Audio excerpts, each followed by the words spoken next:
What if our world was full of dark fantasy? What if your neighbors could use magic spells and summon unholy creatures? What if you're walking down the street and there's demons and dragons outside your walls? What if our own history had magic and elves and dwarves? Said David Gator, lead writer on Dragon Age Origins, one of the absolute best RPG series from the 2000s, developed by BioWare and published by Electronic Arts in 2009. Hey guys, it's Harry. I've been a game designer and producer for the past 11 years, and today we have another episode of a brief history of video games, this time covering Dragon Age Origins. So hit the like button, subscribe to the channel, and let's dive deep into the world of Thedas. Let's start talking about the world itself, this incredibly detailed place where the franchise takes place. In the book Dragon Age: The World of Thedas, David Gator explores how was his experience in creating a new and fresh medieval fantasy setting from scratch. If you have magic and elves, ogres and dragons, how do you differentiate yourself from tons of other fantasy narratives out there? How do you create something that is at the same time familiar, that players can quickly relate to in creating their own warriors and wizards, but also fresh, novel, something that they haven't played before? The answer is, you take inspiration from our own reality. That might be an anticlimactic answer, but upon understanding the complexities and subtleties of the world and history of Thedas, you can really see the parallel with our own reality and how it feels indeed like unpacking something special. Dragon Age subverts some classic fantasy expectations. There are elves, sure, and they have pointy ears, but they are not immortals. Not anymore. Legend says that they had contact with humans eons ago and somehow were deprived of their ancient immortality. And instead of the immaculate aura and posture that they have at other fantasy settings, here in Dragon Age, elves are not only mortals, but they were enslaved by humans along the years. So you will see a number of them working as servants to human nobles in the big cities of Ferelden and beyond. They are outcasts, ashamed, deprived of their own homeland Arlathan, defeated at war and scattered across the lands. Dwarves do live in huge rocky fortresses in the undergrounds. They are short, robust, with long and heavy beards, yes, just like we remember them. But they are also cunning, thieves. They do contest your usual knowledge of how dwarves are supposed to be from other universes. There are dragons and old gods. Actually, the dragons are forms, representations of the old gods. But there's also the Chantry and the cult of the Maker and Andraste, the prophet preaching about this newly revealed creed.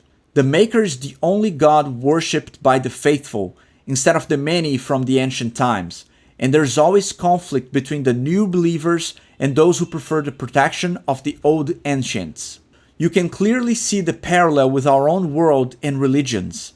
Andraste being this prophet that sprung a whole new faith in the creation of the Chantry, this ubiquitous religious institution, might remind you of something we all know. Some embrace the new god and prophet, opposing the unfaithful and unworthy. Others keep their original beliefs, creating contrasts and conflict among different peoples and kingdoms. There are wizards and witches, and they are hunted or put in check by Templars no less, who serve the Chantry to keep the use of magic under control. Magic is seen as a very powerful force that can generate evil beings called abominations, and most of the Chantry oppose the use of indiscriminate magic. The more you read about it, the more it sounds like Lord of the Rings happening on Earth instead of Middle-earth. This is Dragon Age Origins, a real-time with pause, party-based RPG from BioWare, the makers of Neverwinter Nights and Baldur's Gate, two highly influential RPGs. In Dragon Age you get to create your own protagonist character, choosing between the humans, the elves, or the dwarves, and you can make them a warrior, a mage, or a thief. Except that dwarves cannot be mages. They cannot cast spells because of their prolonged exposition to lyrium, the source of magic in Thedas. Dwarves live near the rocks laced with lyrium, and because of that they have developed a natural immunity to magic. Character creation doesn't present you as many options as other RPGs like Baldur's Gate, with its dozens of different classes to choose from, but it does offer you an interesting system where you can develop your character's attributes and skills.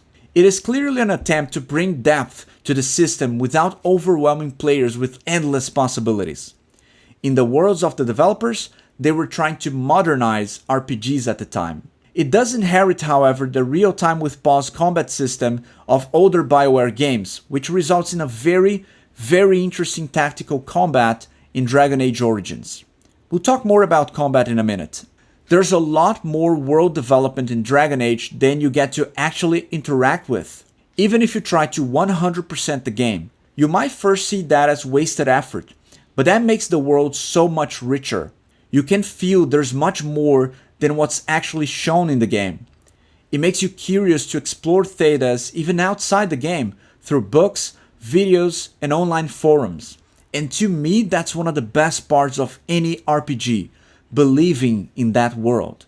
With more than 800,000 lines of dialogue, Dragon Age tells a deep story. Intricate, complex characters inhabit the lands of Ferelden and the Tevinter Imperium and Orlais and many other parts of the continent, and you can develop different relationships with the characters. They respond to your attitudes and choices, but Dragon Age Origins characters feel real. Alistair, Morrigan, Leliana, Stan, and so many other companions and NPCs that you encounter are memorable.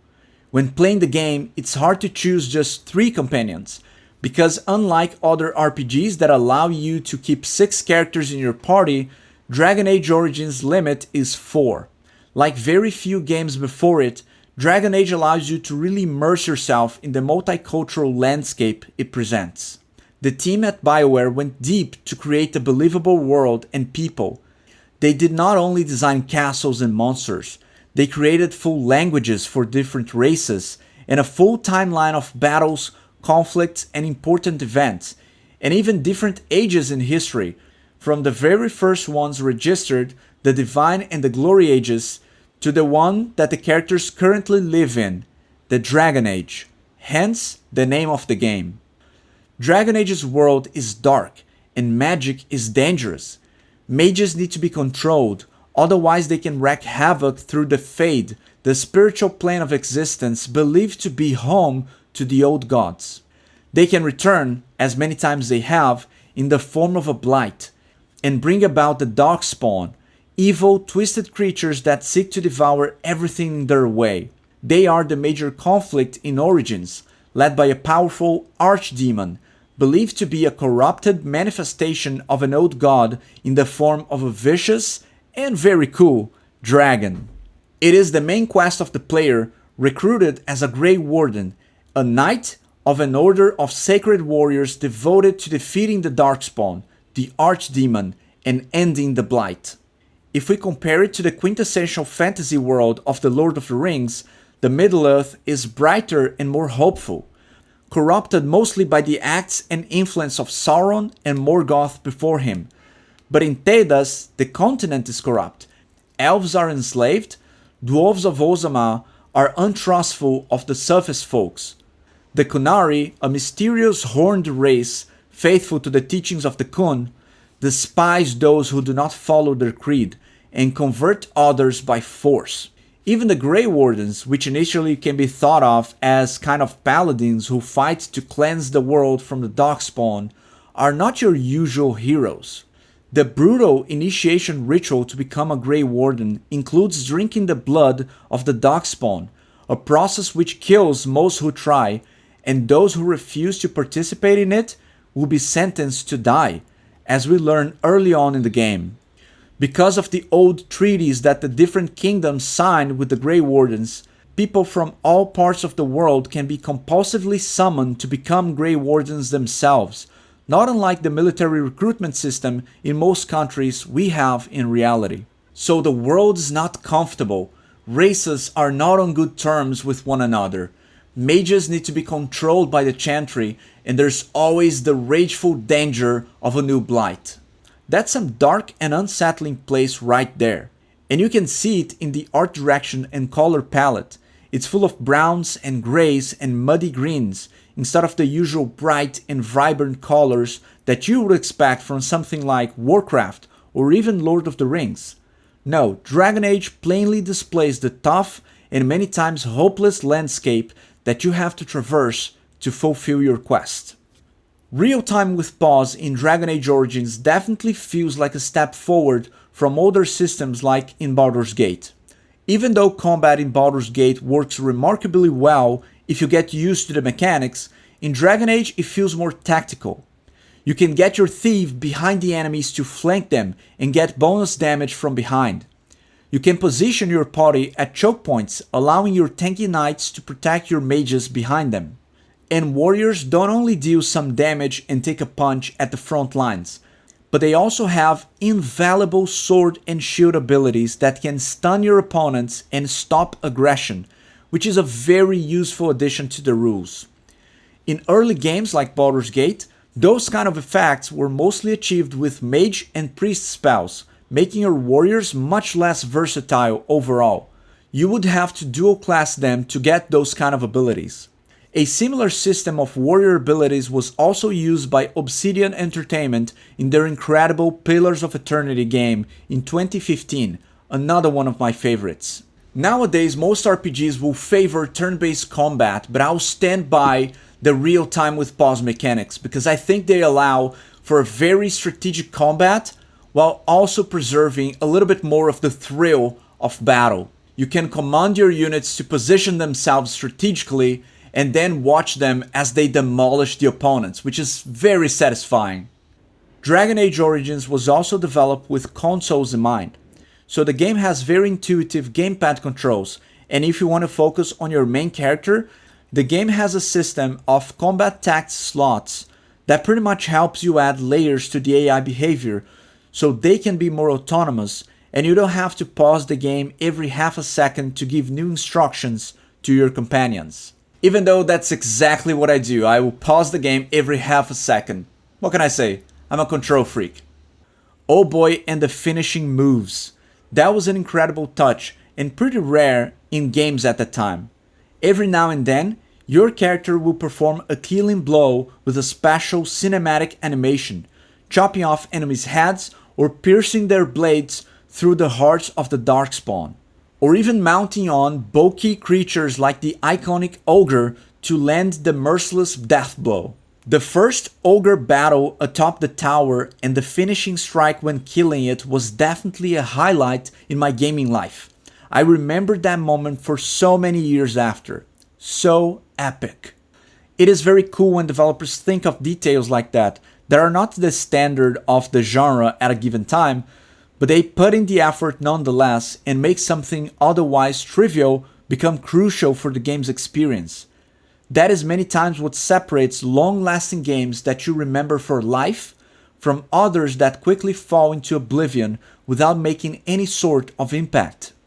One of the major influences for the design of Dragon Age Origins was naturally Baldur's Gate 2: Shadows of a very successful RPG also developed by BioWare in 2000 and considered by many to be the best RPG ever made.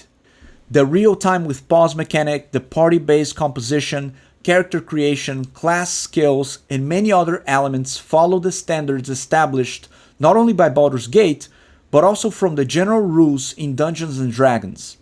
It's definitely a more simplified system trying to capture the interests of more modern players. The most hardcore fans of D&D and the classic RPGs from the 80s and 90s will definitely feel the simplification of the mechanics and a little bit more limited possibilities. But Dragon Age definitely compensates for that with excellent writing, character development, and very exciting combat. Other titles more contemporary to Dragon Age Origins, games also published in 2009, include Batman Arkham Asylum, Demon's Souls, Assassin's Creed 2, and Borderlands, wildly different and iconic games of the era. The Elder Scrolls Oblivion, which had been the latest in the series, was released in 2007. Skyrim was still in the making and would land on the market in 2012. And we have a whole other episode on the Elder Scrolls series that you can watch here on the channel. BioWare is a Canadian game studio founded by doctors Greg Zeshuk, Rei Mizuka, and Augustin Yip.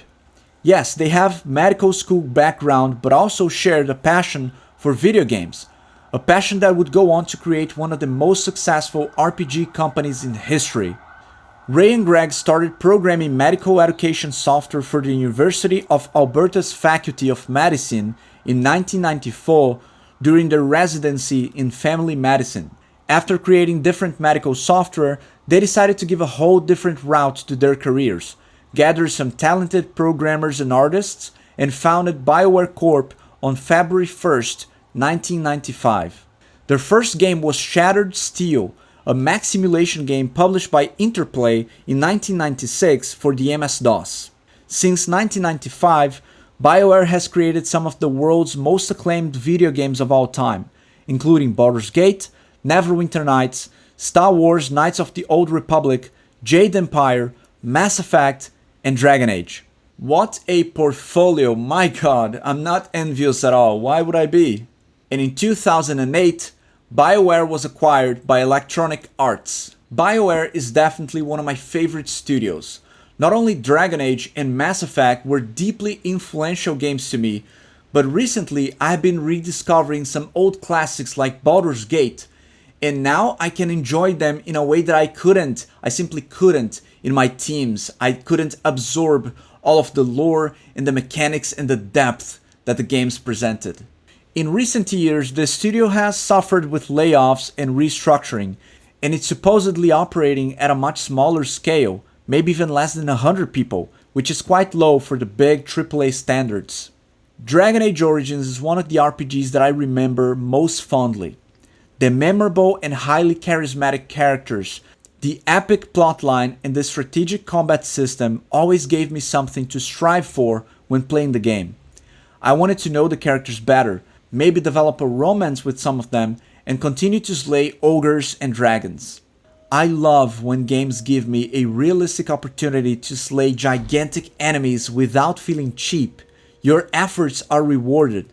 It's not easy, but if you are smart in using your character's abilities and resources, you can pull it off.